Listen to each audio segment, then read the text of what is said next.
ধর্ষণের বিচার দাবিতে আজও সোচ্চার শিক্ষক শিক্ষার্থীরা। ৩ বছরে পৈশাচিকতার শিকার ৩,০০০-এর বেশি। বিচার না হওয়ার দায় রাষ্ট্রের, মত বিশেষজ্ঞের।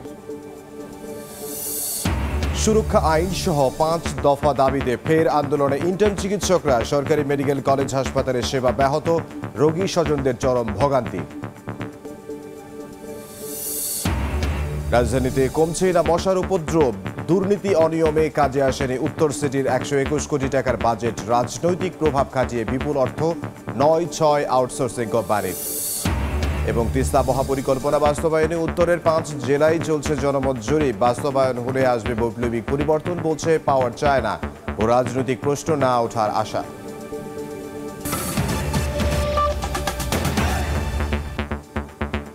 সময় সংবাদের সঙ্গে আছে আমি ইমদাদুল হক। ধর্ষণের বিচার দাবিতে আজও সোচ্চার শিক্ষক শিক্ষার্থীরা। জড়িতদের সর্বোচ্চ শাস্তি ও আইন শৃঙ্খলার অবনতির প্রতিবাদে ঢাকা বিশ্ববিদ্যালয় সহ বিভিন্ন স্থানে বিক্ষোভ কর্মসূচি পালন করছেন তারা। সকালে ঢাকা বিশ্ববিদ্যালয়ের অপরাজেয় বাংলার পাদদেশে মানববন্ধন করেছেন সাদা দলের শিক্ষকরা। সম্প্রতি মাগুরায় ঘটে যাওয়া ধর্ষণের ঘটনায় তীব্র নিন্দা ও প্রতিবাদ জানিয়ে অভিযুক্তদের দৃষ্টান্তমূলক শাস্তির দাবি জানান তারা। একই সঙ্গে কর্মচারীর নারী হেনস্থার প্রতি তীব্র প্রতিবাদ জানান শিক্ষকরা। নারী বান্ধব ক্যাম্পাস গড়তে প্রয়োজনীয় পদক্ষেপ নেয়ার আহ্বানও তাদের।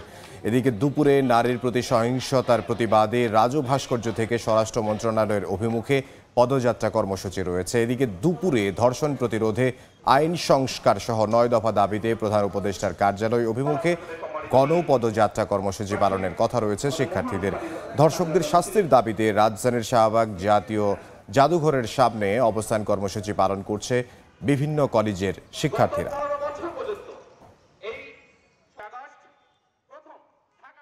যদি সরকার একটি বিচার করতে পারে, মানুষ সেকেন্ড টাইম আর এরকম আরেকজনের সামনে আগাবে না। অ্যাটলিস্ট তার মধ্যে ভয়টা কাজ করবে যে আমি এই ধরনের কাজ করলে আমাকে এই রকমের বিচার হবে। আমরা এর ফাঁসি চাই, এই ন্যায্য বিচার সেটি চাই। আসিয়ার এই দুষ্কৃতকারীদের সবার বিচার অনতিবিলম্বে বাংলাদেশে করতে হবে। এই মুহূর্তে ঢাকা বিশ্ববিদ্যালয়ের রাজু ভাস্কর্যের সামনে আছেন শাকির আহমেদ, অপরাজেয় বাংলায় আদনান তুর্য এবং শাহবাগ জাতীয় জাদুঘরের সামনে আছেন সহকর্মী জুম্বা সাদিক। জ্যাভলিন, সরাসরি শুরুতেই যাচ্ছে জ্যাভলিনের কাছে। জ্যাভলিন,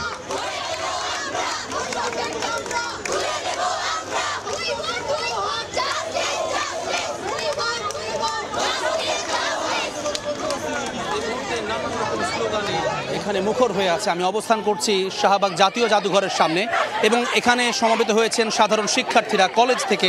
তাদের একটি দাবি, যেই সারা দেশে যে ধর্ষণের ঘটনা বেড়ে গেছে এবং জড়িত যারা রয়েছেন তাদের শাস্তির যে দাবি, সেটিতে তারা কিন্তু সকাল সন্ধ্যা অবস্থান কর্মসূচি পালন করছেন। এবং এটি তারা গতকালকে আমরা দেখেছি তাদের এই উদ্যোগ সেটি গতকালকেও তারা অবস্থান কর্মসূচি নিয়েছিলেন।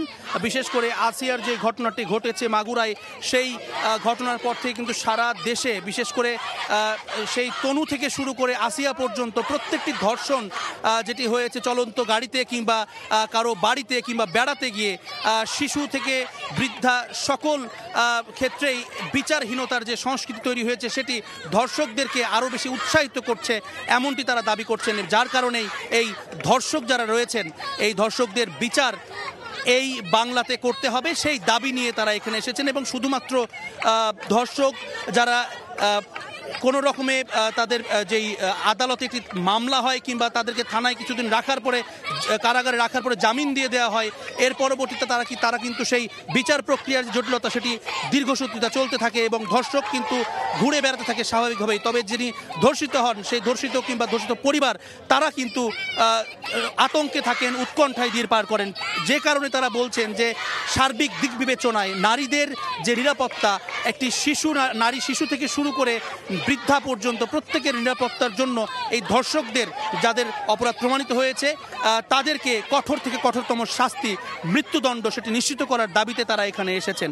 এবং এই উদ্যোগেই তারা সকাল সন্ধ্যা অবস্থান কর্মসূচি সেটি পালন করছেন। আমরা সকাল 11টা থেকে দেখছি, সকাল 11টা থেকে তারা এখানে সমবেত হয়েছেন একটি মিছিল নিয়ে এবং তারপর ছোট ছোট দলে বিভিন্ন কলেজ থেকে কিন্তু তারা বিভিন্ন কলেজ থেকে তারা এখানে এসেছেন শাহবাগ জাতীয় জাদুঘরের সামনে এবং এখানে নানা রকম স্লোগানে তারা মুখর হচ্ছে। এছাড়াও আমরা বেশ কয়েকটি কর্মসূচি আমরা এখানে দেখছি।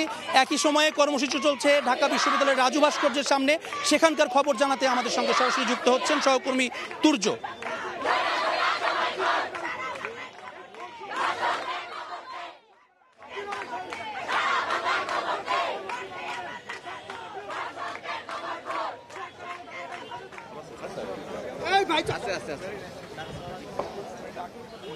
জি ভাই,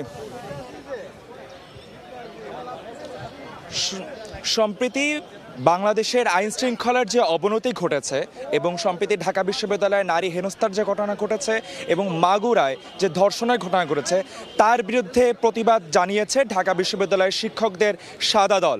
মাত্র তাদের একটি মানববন্ধন সংগঠিত হয়েছিল ঢাকা বিশ্ববিদ্যালয়ের রাজু ভাস্কর্যের পাদদেশে এবং ঠিক একটু আগে তাদের মানববন্ধনটি শেষ হয়। মানববন্ধনে অংশগ্রহণ করেছিলেন ঢাকা বিশ্ববিদ্যালয়ের সাদা দলের যুগ্ম আহ্বায়ক সহ অনেকেই। শিক্ষকরা বর্তমানে যেই দেশের আইন শৃঙ্খলা পরিস্থিতি রয়েছে তার বিরুদ্ধে প্রতিবাদ জানিয়ে সরকারকে বিভিন্ন দাবি দেওয়া জানায় যে এই পরিস্থিতি আসলে সরকারকেই ঠিক করতে হবে। এবং কয়েকদিন আগে ঢাকা বিশ্ববিদ্যালয়ের কর্মচারী কেন্দ্রিক নারী হেনস্থার একটি ঘটনা ঘটে, তার সর্বোচ্চ প্রতিবাদ জানিয়ে তারা বলছিলেন যে এই ঘটনাটির প্রতিবাদ জানাতে হবে। ঢাকা বিশ্ববিদ্যালয় আসলে একটি উন্মুক্ত বিশ্ববিদ্যালয়, এখানে নারীদের পোশাকের জন্য বা নারীদের অন্য কোনো আচার আচরণের জন্য তাদেরকে কোনো ধরনের হেনস্থা করা যাবে না, এই ধরনের একটি বিশ্ববিদ্যালয়ের স্বপ্ন সাদা দল দেখে, এই ধরনের কথা তারা বলছিলেন। এছাড়াও বাংলাদেশের বর্তমানে যে সংস্কৃতি রয়েছে, নারী অবমাননার প্রতি যে সংস্কৃতি রয়েছে এবং ধর্ষণের বিচারহীনতার যে সংস্কৃতি রয়েছে তার বিরুদ্ধে সর্বোচ্চ প্রতিবাদ জানান তারা এবং বর্তমান সরকারের প্রতি তারা এক ধরনের দাবি জানিয়েছেন যে এই পরিস্থিতি আসলে সরকারকেই নিয়ন্ত্রণ করতে হবে। তারা হয়তো এক ধরনের সহায়তা করতে পারে কিন্তু সরকারকে সর্বোচ্চভাবে এই দিকে নজর দিতে হবে। এছাড়াও অন্যান্য যেসব দিক রয়েছে, দর্শক এই ছিল আমার কাছে সর্বশেষ তথ্য। রাজু ভাস্কর্যের সামনে রয়েছেন সহকর্মী শাকির, সরাসরি চলে যাচ্ছি তার কাছে।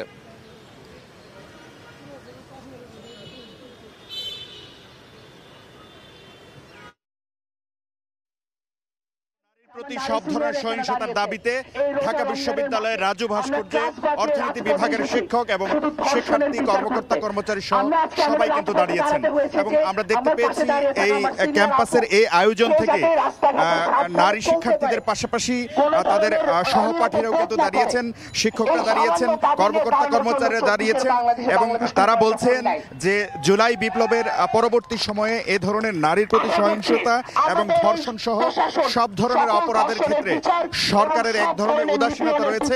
সেই ক্ষেত্রে তারা বলছেন যে প্রশাসন যেন এই ধরনের সহিংসতার বিরুদ্ধে জিরো টলারেন্স হয় সেই দাবিটি তারা করছেন এবং তারা বলছেন নারীর প্রতি এই যে ধর্ষণ সহ সব ধরনের সহিংসতার রোধে সরকারের পাশাপাশি সামাজিকভাবে এবং পারিবারিক সহ সব ক্ষেত্রে এবং সব সেক্টরে যেন প্রতিবাদ গড়ে তোলা হয় সেই দাবি কিন্তু তারা জানিয়েছেন। আজকে আমরা দেখতে পেয়েছি শুধু এখানে নারী শিক্ষার্থীরাই নন, নারী শিক্ষার্থীদের পাশাপাশি কিন্তু শিক্ষকরাও এই যে সহিংসতা, নারীর প্রতি ধর্ষণ সহ সব ধরনের সহিংসতার প্রতিবাদ জানিয়েছেন এবং তারা বলছেন শুধুমাত্র লোক দেখানো বিচার নয়, দৃষ্টান্তমূলক শাস্তি দিতে হবে যেন দেশে এ ধরনের অপরাধ করতে কেউ যেন সাহস না পায় সেই বিষয়টি তারা বলছেন এবং তারা বলছেন দীর্ঘদিন ধরে বিচারহীনতার একটি সংস্কৃতির কারণেই এই ধরনের অপরাধ বারবার পুনরাবৃত্তি হচ্ছে, এই ধরনের অপরাধের এমনটি কিন্তু তারা বলছেন এবং তারা বলছেন যে দেশে আসলে প্রশাসনের পক্ষ থেকে কঠোর অবস্থান না থাকার কারণে উল্টো যিনি ভিকটিম হন অর্থাৎ যিনি এ ধরনের ধর্ষণ সহ নানা সহিংসতার শিকার হন তাকেই উল্টো দোষারোপ করা হয়। এই ধরনের সংস্কৃতি থেকেও বের হয়ে আসতে হবে, সেই ক্ষেত্রে রাষ্ট্র থেকে শুরু করে সমাজ পর্যন্ত প্রতিটি জায়গায় সচেতনতা এবং প্রতিবাদের কথা কিন্তু তারা বলছেন।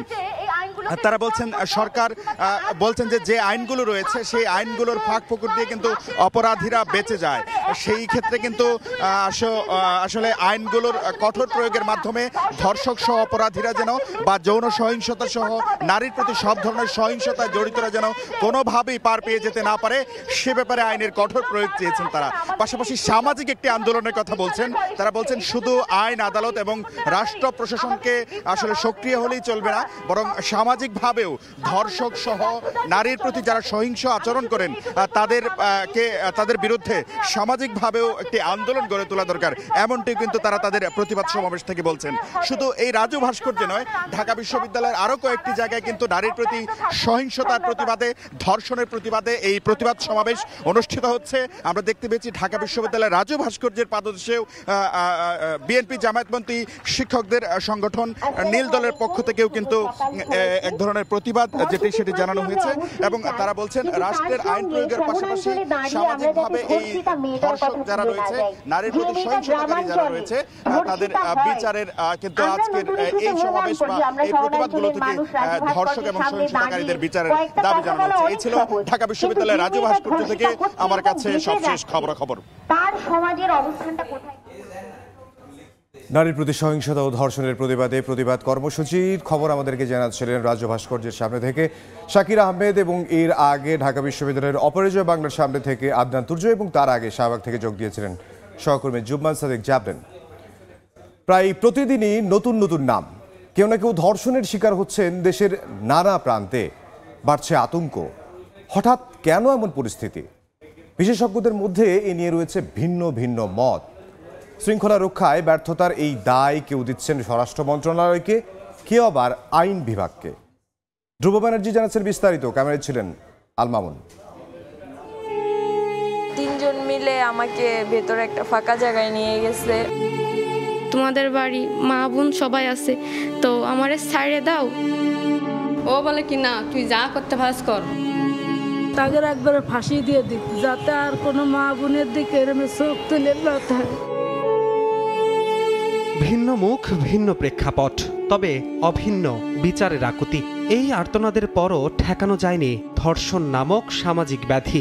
সময়ের পরিক্রমায় পরিণত হয়েছে মহামারীতে। শুধু কি তাই, বিচারের প্রত্যাশায় আদালতের দ্বারে দ্বারে ঘুরে ভুক্তভোগীর স্বজনের ক্লান্ত শরীর বহুবার বেছে নিয়েছে রাজপথ। এত আন্দোলন, এত সংগ্রাম, তবুও প্রাপ্তির খাতাটা যেন পড়ে থাকে শূন্য। শিশু থেকে শুরু করে ৭০ বৃদ্ধার নামও যুক্ত হয় ধর্ষিতার তালিকায়। ২০২১ থেকে ২০২৫ নরপিশাচের থাবায় ছিন্ন ভিন্ন হয়েছে ৩,২৭১ নারী দেহ। আর প্রমাণ মেটাতে বেড়েছে ধর্ষণের পর নির্মম হত্যার প্রবণতাও। কখনো বা বস্তাবন্দি শরীরের খণ্ডাংশ, আবার কখনো মেলেই না অস্তিত্ব। নতুন বাংলাদেশে নির্ভাবনায় স্বপ্ন বোনার কথা থাকলেও স্বপ্ন কি পূরণ হলো? আমাদের মেয়েদের কোনো সেফটি কাজ করে না, আমরা সবসময় আতঙ্কের মধ্যেই থাকি। রাস্তাঘাটে হাঁটা চলাচলে কুরুচিপূর্ণভাবে তাকায় থাকে। নারীরা শুধুমাত্র শারীরিক নির্যাতনের শিকার হচ্ছেন এমনটা নয়, সামাজিক মাধ্যমে বিভিন্ন কুরুচিকর এবং নেতিবাচক মন্তব্যের মাধ্যমে হচ্ছে ডিজিটাল নির্যাতন, যেগুলো গণমাধ্যমে প্রচারযোগ্যই নয়। একটি গবেষণা বলছেন, ডিজিটাল নির্যাতনের শিকার হয়ে 85% নারী কোনো ধরনের অভিযোগ করেন না, আর যে 15% নারী অভিযোগ করেন তারাও পান না সঠিক বিচার। ঘরে বাইরে সর্বত্র যন্ত্রণায় কাবু, নারী মনে প্রশ্ন জাগে, তবে কি নিরাপত্তা দিতে ব্যর্থ রাষ্ট্র?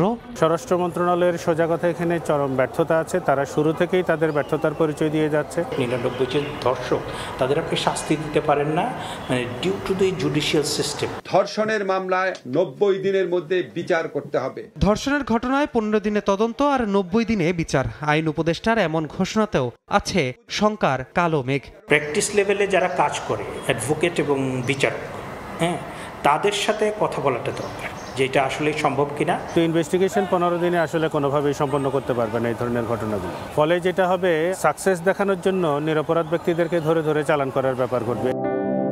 নারী মনও স্বপ্ন দেখে, ছুটে বেড়াতে চায় পথে প্রান্তরে, নীল আকাশে তাকিয়ে ভাবে আমরাও চাই স্বাধীনভাবে বাঁচতে। ধ্রুব ব্যানার্জি, সময় সংবাদ, ঢাকা। সুরক্ষা আইন সহ 5 দফা দাবিতে সরকারি মেডিকেল কলেজ হাসপাতালে আন্দোলন করছেন ইন্টার্ন চিকিৎসকরা। এই মুহূর্তে সিলেট ওসমানী মেডিকেল কলেজে আছেন সহকর্মী অপু বণিক, এবং রাজশাহী মেডিকেলে আছেন শাহিন আলম। সরাসরি শুরুতেই যাচ্ছি অপুর কাছে।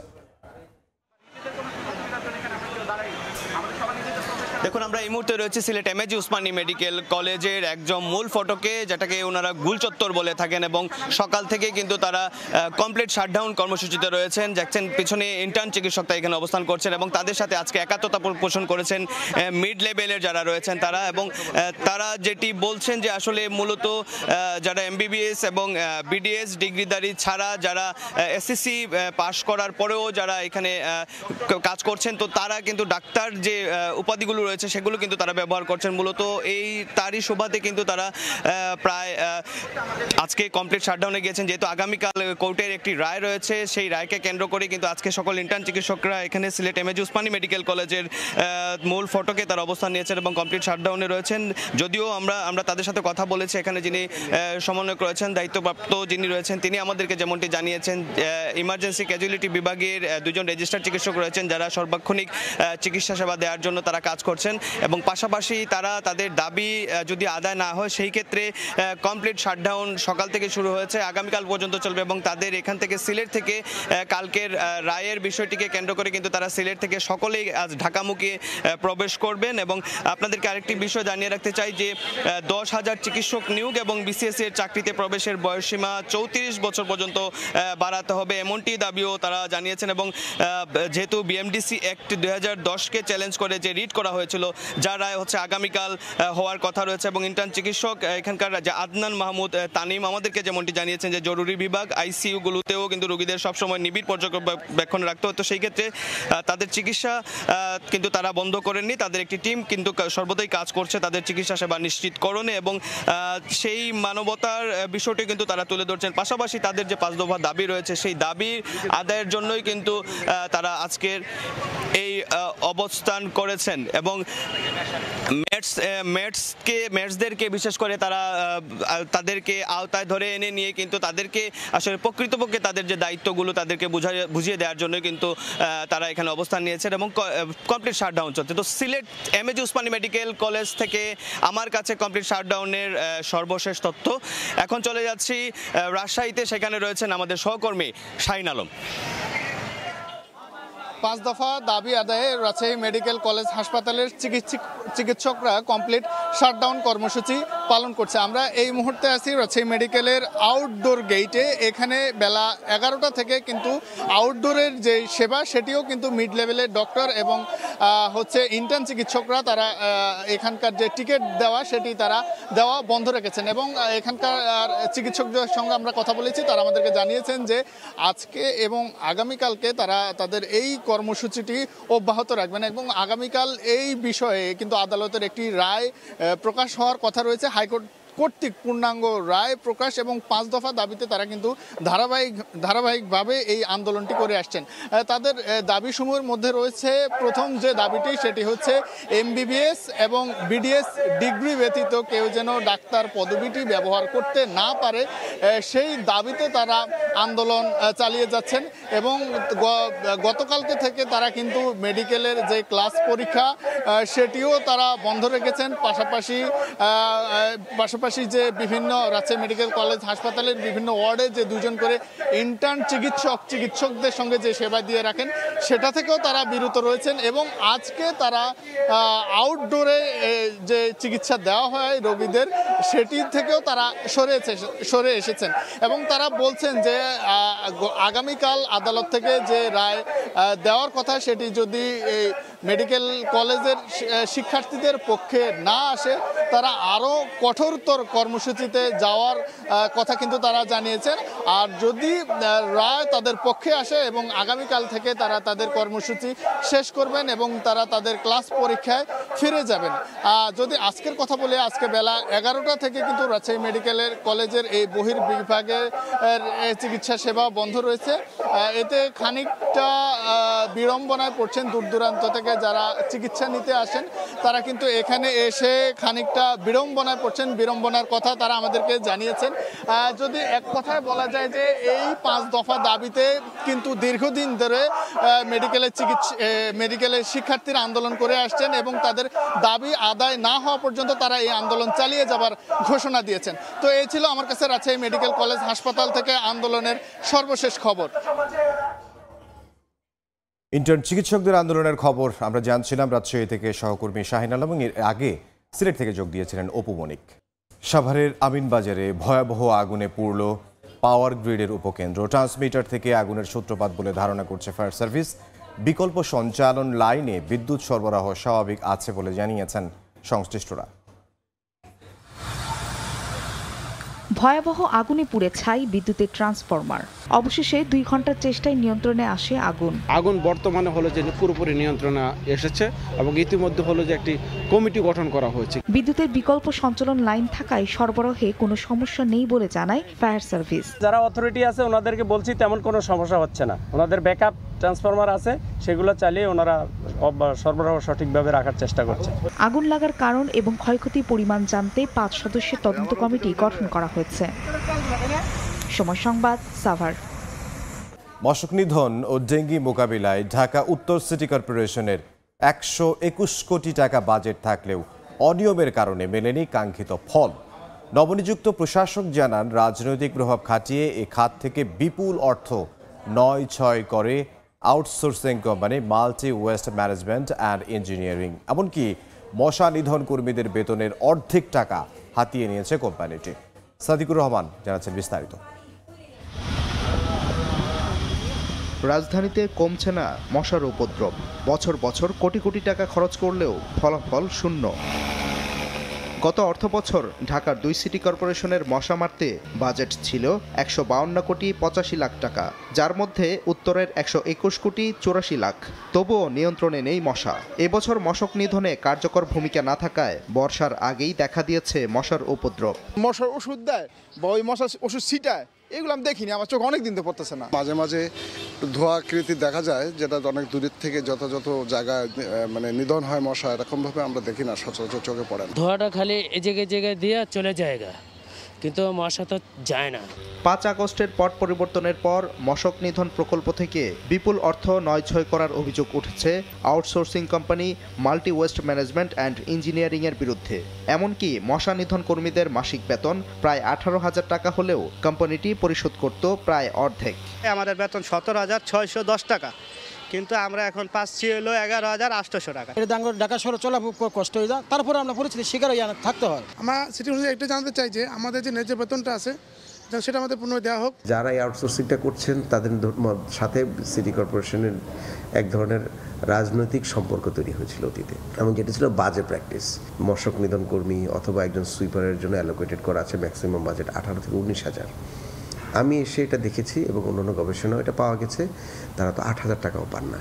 দুর্নীতির অভিযোগ আওয়ামী লীগ নেতা ফরিদ আহমেদের কোম্পানির সঙ্গে ইতিমধ্যে বর্জ্য ব্যবস্থাপনা ও মশক নিধন প্রকল্পের চুক্তি বাতিল করতে যাচ্ছে উত্তর সিটি। তারপরও নাম ও পরিচালনা পর্ষদ পরিবর্তন করে প্রকল্প পেতে তৎপর কালো তালিকাভুক্ত প্রতিষ্ঠানটি। যারা আউটসোর্সিং করেছেন তারা ছাত্র হত্যার সাথে জুলাইতে জড়িত আছে কিনা, যখনই আমরা এই ধরনের অভিযোগ আমার কানে আসতেছে, আমরা এটা সরাসরি এটার ব্যবস্থা নেব।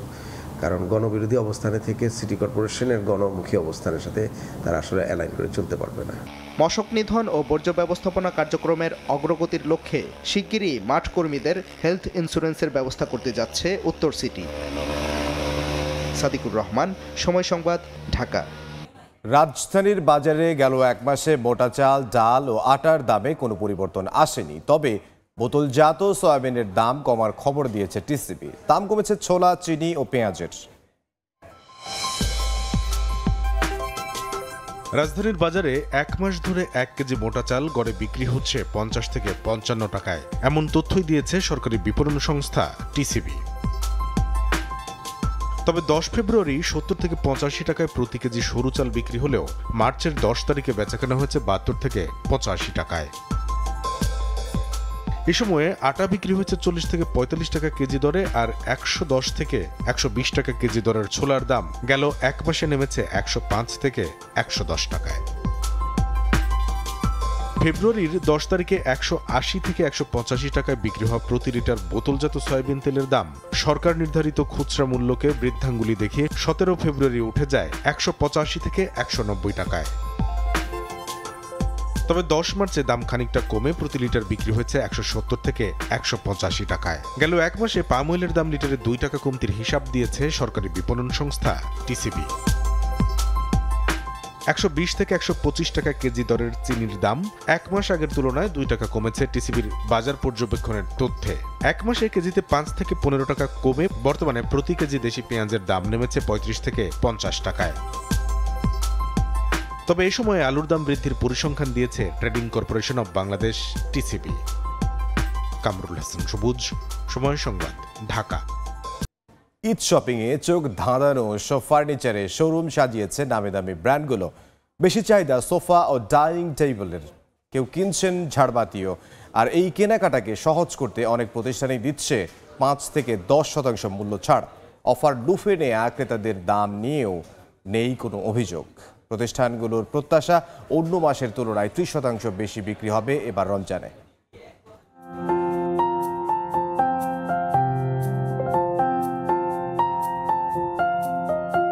আভিজাত্য আর বাহারি নকশার আসবাবপত্র,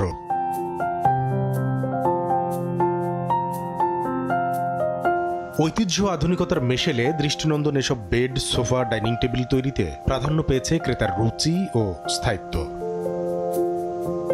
প্রয়োজন কিংবা পরিবর্তন, ঘরের সৌন্দর্য বাড়াতে ঈদ কেনাকাটায় ফার্নিচারের শোরুমেও আসছেন ক্রেতারা। দেশি কিংবা আমদানি ভালো মানের আসবাবপত্রের মূল্য বেশি, সেই বিবেচনায় দাম নিয়ে নেই কারো অভিযোগ। নজর কাটছে আলো ঝলমলে ঝাড়বাতিও। আমাদের নতুন বাসা তো, সো টুকটাক সব ফার্নিচারই দেখতেছি, যেহেতু একটু অন্যদের থেকে ইউনিক, সো একটু এক্সপেন্সিভও বটে। ডিজাইনটা হচ্ছে ভিন্নতা, বিভিন্ন মানুষের ভিন্নতা থাকে, কিন্তু কোয়ালিটির সবচেয়ে বড় জিনিস। ভালো জিনিস চাইন তাহলে অবশ্যই আপনার দাম তো আপনার দিতে হবে। 10% ডিসকাউন্ট চলতেছে। মানুষের আকাঙ্ক্ষা এবং কোম্পানির ডিসকাউন্ট দুটো একসাথে যখন মিলে যায় তখন হয়তো আমরা আর একটু এক ধাপ এগিয়ে যাই, যে যাই কিনে নিয়ে আসি। মডার্ন ডিজাইনগুলো কাস্টমাররা চাচ্ছে, যেগুলো আপনার জায়গা কম নেবে। ঈদ উপলক্ষে নামি দামি ব্র্যান্ডগুলো সব ধরনের আসবাবপত্রের রমজান জোরে রেখেছে 5 থেকে 10% মূল্য ছাড়। প্রতিষ্ঠানগুলো বলছে অন্য মাসের তুলনায় রমজানে বিক্রি বাড়ে 30% পর্যন্ত। এবারও এর ব্যতিক্রম হবে না বলে আশা তাদের। অনেক প্রোডাক্ট কাস্টমার পাবে আমাদের কাছে, যেটা আমাদের ঈদ উপলক্ষে আনা হয়েছে। কাস্টমার আশা করে থাকে আছে রমজান আসলে একটা ক্যাম্পেইন আসবে, কিছু নতুন নতুন ফার্নিচার আসবে, সবকিছু মিলে অন্য মাসে যায় তার থেকে 20 থেকে 30% বেড়ে যায় আর কি কেনাকাটা। প্রোডাক্ট এবং প্রাইস এই দুইটাই ম্যাচ করার ব্যাপার বা ক্রেতার ক্ষেত্রে এটাই মুখ্য বিষয়। ব্র্যান্ডের ফার্নিচারে বিনামূল্যে বিক্রয়ের সেবার নিশ্চয়তাও দিচ্ছে প্রতিষ্ঠানগুলো। কামরুল হাসান সবুজ, সময় সংবাদ, ঢাকা। তিস্তা মহাপরিকল্পনা প্রকল্পের সমীক্ষা চূড়ান্ত করতে উত্তরের 5 জেলায় চলছে জনমত জরিপ। নদী পাড়ের বাসিন্দাদের মতামত নিচ্ছে পাওয়ার চায়না কোম্পানি। প্রকল্পটি বাস্তবায়ন হলে তিস্তা অববাহিকায় বৈপ্লবিক পরিবর্তন আসবে, আর ভূ রাজনীতির ক্ষেত্রে এই প্রকল্প নিয়ে প্রশ্ন উঠবে না বলে মনে করেন পাওয়ার চায়নার ডেপুটি কান্ট্রি ডিরেক্টর হান কুন। শাকিল মাহমুদের ক্যামেরায় বিস্তারিত, নাজমুল ইসলাম নিশাতের রিপোর্টে। choice of Bangladesh people and stand ready to continue to provide assistance for Bangladesh. 18 ফেব্রুয়ারি বাংলাদেশ চীন সম্পর্ক নিয়ে এক সংবাদ সম্মেলনে বাংলাদেশে নিযুক্ত চীনা রাষ্ট্রদূত ইয়াও ওয়েন বলেছিলেন, বাংলাদেশ সরকার চাইলে তিস্তা উন্নয়ন প্রকল্প বাস্তবায়নে প্রস্তুত চীন। তবে 9 ফেব্রুয়ারি তিস্তা নদী রক্ষায় করণীয় গণশুনানিতে বন ও পরিবেশ উপদেষ্টা সৈয়দ রিজওয়ান হাসান স্পষ্ট জানিয়েছিলেন, তিস্তা মহাপরিকল্পনা বাস্তবায়ন হবে একমাত্র তিস্তা অববাহিকার বাসিন্দাদের চাওয়া পাওয়ার উপর। এই মহাপরিকল্পনায় কি থাকবে আর কি থাকবে না, এইটার ব্যাপারে তিস্তা পাড়ের মানুষের মতামত শুনতে হবে। এর 1 মাস পর power China Teesta river comprehensive management and restoration project তুলে ধরে তিস্তা অববাহিকার বাসিন্দাদের কাছে। প্রকল্পে রয়েছে নদীর তীর সংরক্ষণ, ড্রেজিং, বাঁধ ও সড়ক নির্মাণ, উদ্ধারকৃত জমিতে অর্থনৈতিক অঞ্চল, পাওয়ার প্ল্যান্ট, স্যাটেলাইট টাউন, শুষ্ক মৌসুমে পানি সংরক্ষণ সহ নানা পরিকল্পনা। তিস্তার সমস্যার সমাধান করে আমাদের উত্তরবঙ্গের মানুষের যে মঙ্গাপ্রীত অঞ্চল হিসেবে যে কুখ্যাতি রয়েছে, যে দুঃখবোধের জায়গা রয়েছে, সেখান থেকে উত্তরণে সরকার সর্বোচ্চ ব্যবস্থা গ্রহণ করবে। একটি সুষ্ঠু পরিকল্পনার মাধ্যমে এই তিস্তা নদীর 130 কিলোমিটারকে সংস্কার করা হোক, বাদে নিয়ে আসা হোক। পাওয়ার চায়না কোম্পানির ডেপুটি কান্ট্রি ডিরেক্টর হান কুন বলেন, পরিবেশ বান্ধব এই প্রকল্পে ভূরাজনৈতিক কোনো প্রশ্ন থাকার কথা নয়, এটি শুধুমাত্র বাণিজ্যিক ব্যাপার। এটি রাজনৈতিক বা ভূরাজনৈতিক কোনো বিষয় নয়, এটি শুধুই ব্যবসায়িক বিষয়। পানি উন্নয়ন বোর্ড বলছে, প্রকল্পটি যাতে প্রকৃতপক্ষে জনস্বার্থেই বাস্তবায়ন হয়, সে কারণেই সরাসরি তিস্তা পাড়ের বাসিন্দাদের মতামতের উদ্যোগ নিয়েছে অন্তর্বর্তী সরকার। নাজমুল ইসলাম নিশাত, সময় সংবাদ, রংপুর। আন্তর্জাতিক অপরাধ আদালতের পরোয়ানা জারির পর ফিলিপিন্সের সাবেক প্রেসিডেন্ট রদ্রিগো দুতার্তেকে গ্রেফতার করেছে দেশটির পুলিশ। স্থানীয় সময় মঙ্গলবার ম্যানিলার আন্তর্জাতিক বিমানবন্দরে তাকে আটক করে ফিলিপিন্সের পুলিশ কর্তৃপক্ষ জানায়, হংকং থেকে দেশে ফেরার পরপরই তাকে গ্রেফতার করা হয়। মাদকের বিরুদ্ধে তার নেতৃত্বাধীন দমন অভিযানকে ঘিরে ব্যাপক হত্যাকাণ্ডের অভিযোগে আন্তর্জাতিক অপরাধ আদালত বা আইসিসি দীর্ঘদিন ধরে তদন্ত চালিয়ে আসছিল। আইসিসির তথ্য অনুসারে 2016 সালে নির্বাচিত হওয়ার পর থেকে মাদক বিরোধী অভিযানের নামে 12,000 থেকে 30,000 বেসামরিক নাগরিককে হত্যা করা হয়। এ পর্যায়ে শীর্ষ সংবাদগুলো জানিয়ে দিচ্ছি আরও একবার। ধর্ষণের বিচার দাবিতে আজও সোচ্চার শিক্ষক শিক্ষার্থীরা। 4 বছরে পৈশাচিকতার শিকার 3,000-এর বেশি। বিচার না হওয়ার দায় রাষ্ট্রের, মত বিশেষজ্ঞের। সুরক্ষা আইন সহ 5 দফা দাবিতে ফের আন্দোলনে ইন্টার্ন চিকিৎসকরা। সরকারি মেডিকেল কলেজ হাসপাতালে সেবা ব্যাহত, রোগী স্বজনদের চরম ভোগান্তি।